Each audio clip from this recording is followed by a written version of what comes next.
എന്റെ ചെറുപ്പത്തിലൊക്കെ ഞാൻ ഒരുപാട് കഴിച്ചിട്ടുണ്ടായിരുന്ന ഒരു ഐറ്റാണ് കേട്ടോ ഈ ഒരു മധുരമുള്ള അവിൽ മിച്ചർ. നിങ്ങളിൽ എത്ര പേർക്ക് എന്നെ പോലെ ഇഷ്ടമുണ്ട് എന്നുള്ളൊരു കമന്റ് ചെയ്യണേ.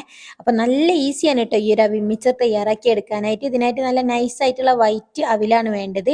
ഇനി ഒരു ചട്ടി വെച്ച് ഓയിൽ നന്നായിട്ട് ചൂടാക്കി എടുത്തതിന് ശേഷം എന്താ ഒരു അരിപ്പ വെച്ച് കൊടുത്തിട്ട് ഇതിലൂടെയാണ് എല്ലാം ഫ്രൈ ചെയ്തെടുക്കുന്നത്.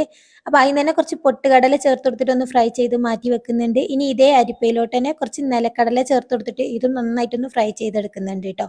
ഇനി നമ്മൾ എടുത്തിട്ടുള്ള അവിൽ കുറേശ്ശെ ഇട്ട് കൊടുത്തിട്ട് ഫ്രൈ ചെയ്തെടുക്കുക.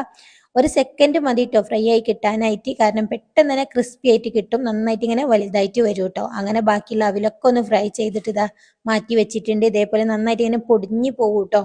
ഇനി ഇതിലോട്ട് വേണ്ടിയിട്ട് പഞ്ചസാര പൊടിച്ചെടുക്കുക. അതിനായിട്ട് 4 ടേബിൾ സ്പൂൺ പഞ്ചസാരയും 2 ഏലക്കായും ഒരു നുള്ള് മാത്രം ഉപ്പ് കേട്ടോ. ഉപ്പിന്റെ അളവ് കൂടി പോവേണ്ട. ഉപ്പ് ചേർത്തിട്ടില്ലെങ്കിലും ടേസ്റ്റ് ഉണ്ടാവില്ല കേട്ടോ. അപ്പൊ എന്തായാലും ഒരു നുള്ള് ചേർക്കണം. എന്നിട്ട് നല്ല ഫൈനായിട്ടൊന്ന് പൊടിച്ചെടുക്കുക. ഇനി എല്ലാം കൂടി ഒന്ന് അസംബിൾ ചെയ്തെടുക്കുക കേട്ടോ. എന്നിട്ട് ഒരു ട്രേയിലോട്ട് നമ്മുടെ അവിലും നമ്മൾ ഫ്രൈ ചെയ്ത് വെച്ചിട്ടുള്ള കടലകളും നമ്മളെ പഞ്ചസാരയൊക്കെ ഇട്ട് നന്നായിട്ട് ചെറുതായിട്ട് ചൂടൊന്ന് കുറഞ്ഞതിന് ശേഷം മാത്രം പഞ്ചസാര മിക്സ് ചെയ്താൽ മതി, അല്ലെങ്കിൽ മെൽറ്റ് ആയി പോട്ടോ. നല്ല ടേസ്റ്റ് ഉണ്ട്, നമ്മൾ കടയിൽ നിന്ന് വാങ്ങിച്ച് കഴിക്കുന്നേക്കാളും ടേസ്റ്റ് ഉണ്ട് കേട്ടോ. അപ്പോൾ ഉറപ്പായിട്ട് എല്ലാവരും ഒന്ന് ട്രൈ ചെയ്ത് നോക്കിയിട്ട് ഫീഡ്ബാക്ക് അറിയിക്കേണ്ടി. സൂപ്പറാണ് കേട്ടോ.